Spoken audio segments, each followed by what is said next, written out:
제목 감사함으로 회복되다. 저는 아버지를 기억하지 못합니다. 어릴 적 아버지는 술과 도박으로 모든 재산을 잃고 제 나이 4살에 세상을 떠나셨습니다. 그날 이후 우리 가족의 삶은 완전히 무너졌습니다.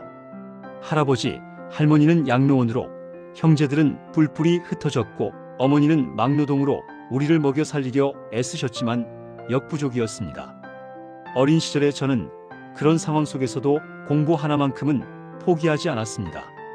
형의 스파르타식 교육 덕분에 늘 책상 앞에 앉아 공부했고 초등학교와 중학교를 우등생으로 졸업했습니다. 하지만 그 반듯했던 삶은 고등학교 2학년 한겨울의 어느 날 완전히 바뀌어 버렸습니다. 싸움 끝에 상처를 잊으려 마신 첫 잔, 포도주 한 잔이 제 인생의 가장 어두운 문을 열어버린 것입니다. 그날 이후 술은 제 친구가 되었습니다. 싸움의 고통을 잊게 해주고 외로움을 달래주며 순식간에 저를 삼켜버렸습니다. 공부 대신 술을 택했고 형과의 관계도 무너졌습니다. 학교는 엉망이 되었고 결국 깡패 같은 친구들과 어울리며 방황의 길로 들어섰습니다. 재수를 결심하며 서울로 올라왔지만 결국 다시 술에 손을 대며 무너졌습니다. 입대를 앞두고도 제 머릿속엔 술 생각뿐이었습니다. 군 생활 30개월 동안은 잠시 멈췄습니다.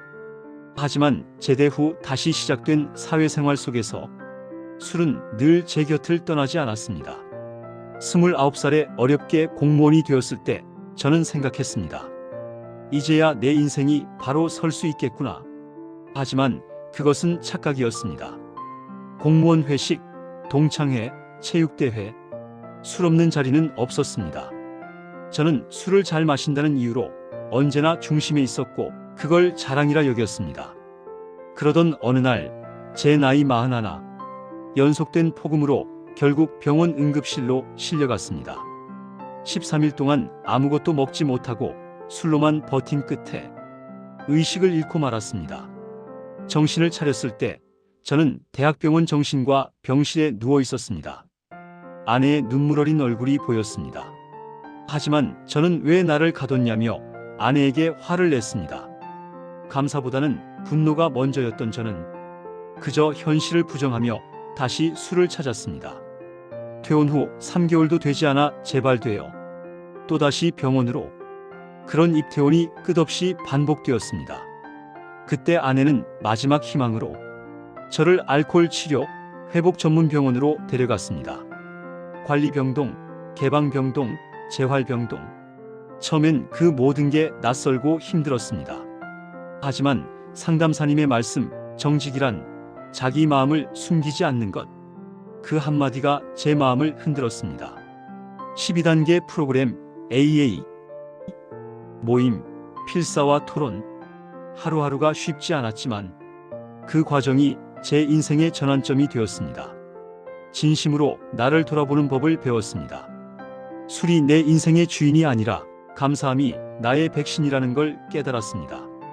그렇게 폭주로 시작된 제 술 인생은 멈췄고 단주 3년이 지난 지금 저는 감사함 속에 살아갑니다. 한때 술로 인해 뇌출혈로 쓰러지고 2번의 대수술 끝에 기적적으로 살아난 저는 이제야 압니다. 그 모든 시간이 살아있음의 의미를 깨닫게 하기 위한 과정이었음을. 지금도 저는 후유증으로 운동을 잘하지 못합니다. 하지만 저는 매일 아침 이렇게 다짐합니다. 오늘 하루도 감사함으로 살자. 감사함은 내 마음의 백신이고 감사함은 내 삶의 방향입니다. 이제 저는 단주로 얻은 평온한 일상 속에서 가족과 웃고 이웃과 나누며 새로운 삶을 살고 있습니다. 최근 아들의 결혼식 날 많은 이들이 제게 말했습니다. 당신 참 밝아졌어요. 그 말 한마디가 제겐 세상 가장 큰 상장이었습니다. 이 모든 변화가 가능했던 것은 의왕의 알코올 치료 회복 전문 병원의 치료진과 그분들의 헌신 덕분입니다. 술과 담배를 버리고 얻은 것은 단 하나, 감사함입니다. 오늘도 맑은 하늘 아래 저는 이렇게 고백합니다. 감사합니다. 이제야 진짜 삶을 살고 있습니다.